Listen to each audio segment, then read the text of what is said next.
प्रिय दोस्तों नमस्कार।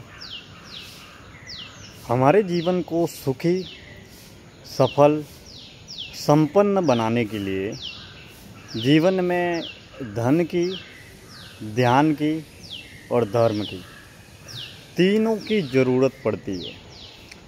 अगर जीवन में तीनों का तालमेल है तो जीवन में हम सुखी भी बनेंगे, सफल भी बनेंगे और सक्षम भी बनेंगे। क्योंकि धन सांसारिक, पारिवारिक, व्यावसायिक, सामाजिक जीवन की एक अनिवार्य आवश्यकता है, ज़रूरत है, जिसके बिना जीवन नहीं चल सकता। और धन हम हासिल करते हैं नौकरी से, रोज़गार से, व्यापार से, यानी कि कर्म से।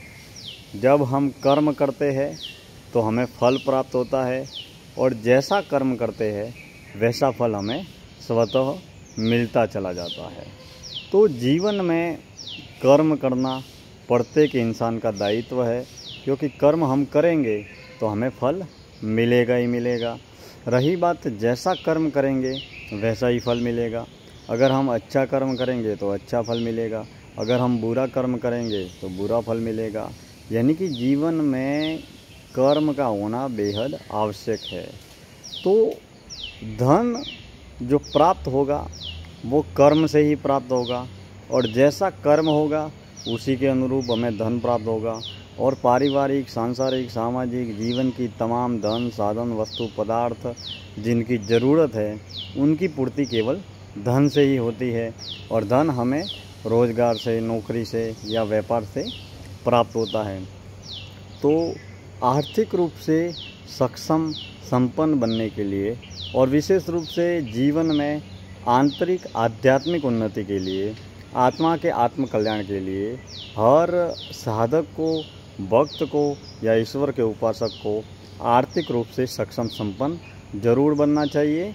क्योंकि वह स्वयं अपने जीवन की ज़रूरतों को भी पूरा कर सके और अपने आसपास रहने वाले जितने भी लोग हैं उनकी सेवा कर सके, उनका सहयोग कर सके। क्योंकि हम जब सक्षम, संपन्न और सफल होंगे तभी अन्य लोगों की मदद कर पाएंगे। अगर हम स्वयं ही सक्षम, संपन्न नहीं होंगे तो दूसरों की मदद नहीं कर पाएंगे।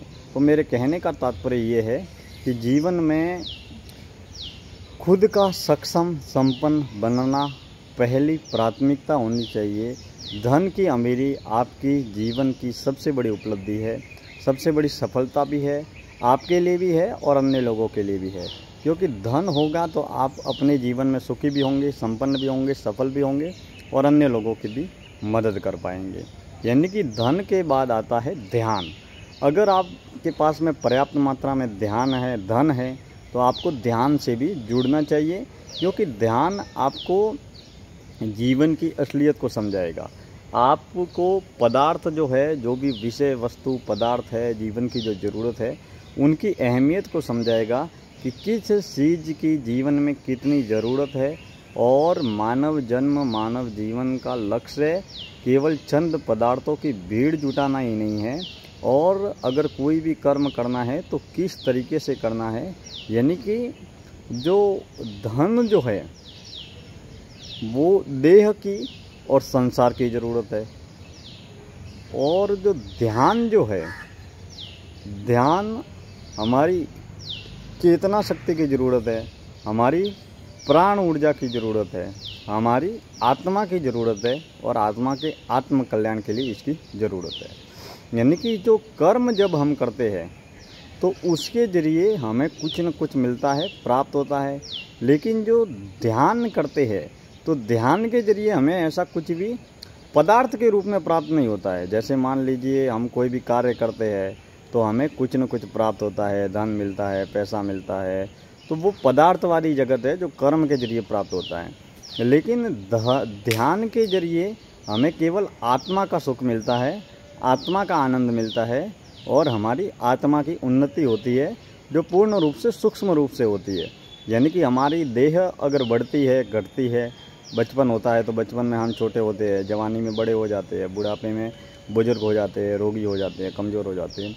तो देह का रूपांतरण जरूर होता है, लेकिन देह के साथ में हमारे चेतना के उत्थान के लिए, चेतना की तरक्की के लिए, चेतना की प्रगति के लिए, चेतना को आगे बढ़ाने के लिए हम क्या करते हैं, इसके लिए जीवन में धन के साथ में ध्यान का होना भी बहुत ज़रूरी है। और जिसके जीवन में ध्यान है वो व्यक्तियों को, वस्तुओं को, पदार्थ को, समाज को, धर्म को, गांव को, लोगों को, संबंध को, संपर्क को और कर्म को बड़ी ही आसानी के साथ में, बड़ी ही सुलभता के साथ में समझ पाएगा। क्योंकि जो ध्यान करता है व्यक्ति, वह अपने मन को भी समझता है, अपने विचार को भी समझता है, अपने विकार को भी समझता है, अपने आप को भी समझता है, अपने कर्म को भी समझता है। और जो व्यक्ति अपने आप को समझता है वह अन्य लोगों को भी बड़ी ही आसानी से समझने में सफल हो जाता है। क्योंकि जीवन में खुद को समझना ही, खुद को खोजना ही जीवन की सबसे बड़ी उपलब्धि है। और जिस व्यक्ति ने ध्यान के माध्यम से अपने आप को खोज लिया, अपने आप को समझ लिया, उसे मेरे ख्याल से अन्य को समझने की या अन्य को समझाने की कोई भी आवश्यकता नहीं होती, क्योंकि वह अपने आप में स्वतः धीरे धीरे परिपूर्ण भी बन जाता है। वह मन, वचन, विचार, कर्म, वाणी, विनय, विवेक, चेतना सबको जानने, पहचानने, समझने, खोजने में समर्थ हो जाता है।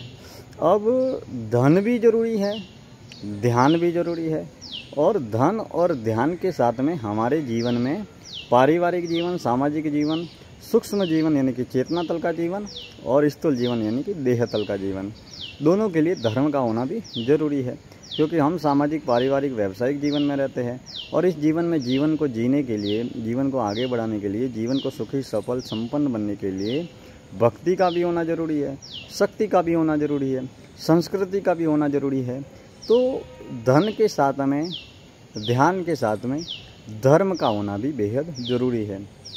क्योंकि जो व्यक्ति धर्म से जुड़ा रहेगा वो कर्म को हमेशा धर्म के अनुरूप करेगा। सांसारिक, पारिवारिक जीवन में जितने भी सुबह से शाम तक जितने भी जो भी हम कर्म करते हैं, तो कर्म हमारा दायित्व है।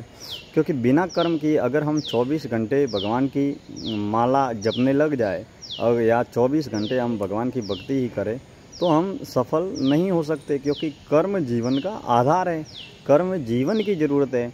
और जो व्यक्ति, मेरा यह मानना है कि जो व्यक्ति अपने जीवन में आंतरिक आध्यात्मिक उन्नति करना चाहता है, जो भक्ति में, धर्म में, ध्यान में, आध्यात्म में आगे बढ़ना चाहता है, उसे आर्थिक रूप से सक्षम, संपन्न जरूर बनना चाहिए। क्योंकि जब हम आर्थिक रूप से सक्षम, संपन्न और सफल बनते हैं तब हम अपनी पूर्ण रूप से समर्पित भाव से अपनी आंतरिक आध्यात्मिक उन्नति के लिए समर्पित भी होते हैं। तो जीवन में धन का, ध्यान का और धर्म का, इन तीनों का होना बहुत ज़रूरी है। क्योंकि धर्म से जुड़े रहेंगे तो हम हर कार्य को, जो तमोगुणी, रजोगुणी, सतोगुणी जितने भी कर्म सांसारिक जीवन में करते हैं, उसमें कौन सा कर्म अच्छा है, कौन सा बुरा है, कौन सा हमारे लिए अच्छा है, कौन सा लोगों के लिए बुरा है, कौन सा कर्म का संस्कार हमारी चेतना शक्ति पर क्या प्रभाव डालेगा, इत्यादि के बारे में भी हम व्यक्तिगत रूप से रूबरू होंगे। और जीवन को सफल बनाने के लिए, जीवन को आगे बढ़ाने के लिए कर्म का होना बेहद ज़रूरी है। अब यहाँ एक सवाल और भी आता है कि जब साधक में या ईश्वर के उपासक में वैराग्य का भाव का जन्म होता है, तो क्या वैराग्य का भाव साधक को या ईश्वर के उपासक को निराशावादी, नकारात्मक या अकर्मण्य बनाता है? ऐसा नहीं है। यह मान लीजिए किसी व्यक्ति के मन का व्यक्तिगत विचार हो सकता है या व्यक्तिगत क्रिया हो सकती है, लेकिन वैराग्य का धन की अमीरी से या धन की गरीबी से कोई दूर दूर तक कोई वास्ता नहीं है। क्योंकि हम, हमारे जीवन का कल्याण करना, हमारे आत्मा का कल्याण करना हमारी आत्मा के उत्थान से है, हमारी चेतना शक्ति के उत्थान से है। और पूरे जीवन का आधार ही कर्म है। क्योंकि हम कर्म नियमित निरंतर करते रहते हैं और कर्म करते हैं तभी सफल होते हैं। बिना कर्म किए इस जीवन में कोई भी नहीं रह सकता है। क्योंकि कर्म तो प्रतिपल प्रतिक्षण घटित होने वाली घटना है और जीवन की तमाम ज़रूरतें कर्म से ही पूरी होती है। तो जीवन में कर्म करते हुए हम आत्मा के आत्म कल्याण के लिए, आत्मा के आत्म उत्थान के लिए कार्य करते रहे, यही जीवन का सबसे बड़ा लक्ष्य होना चाहिए। क्योंकि जीवन तो एक सीमित सीमा तक है। संसार, ब्रह्मांड, प्रकृति हजारों लाखों करोड़ों वर्षों से नियमित निरंतर रूप से चल रही है। लेकिन यह संसार जो है, इसमें हमारा जो जीवन है वो सीमित समय के लिए है, हमारी देह सीमित समय के लिए है। तो हमें समय के साथ साथ में धर्म से, ध्यान से और धन से जुड़कर जीवन की तमाम ज़रूरतों को पूरा करते हुए, ध्यान और धर्म के रास्ते पर चलते हुए आत्मा के आत्म कल्याण के लिए, जीवन के कल्याण के लिए कार्य करते रहना चाहिए, ताकि हमारा जीवन केवल धन दौलत, विषय विकारों के दलदल में धंसा या फंसा ही ना रह जाए और हम अपने जीवन का कल्याण कर सकें। जो मानव जन्म, मानव जीवन का महान लक्ष्य है, उसकी पूर्ति कर सकें। यही हमारे जीवन का लक्ष्य होना चाहिए। आज की चिंतन यात्रा में, आज की इस विचार यात्रा में इतनी ही मन की बातें। हम आगे किसी और नए विषय को लेकर आप सभी से रूबरू होते रहेंगे और बातचीत करते रहेंगे। आप हमसे जुड़े हैं, हम आपसे जुड़े हैं। बहुत बहुत धन्यवाद। जुड़े रहें।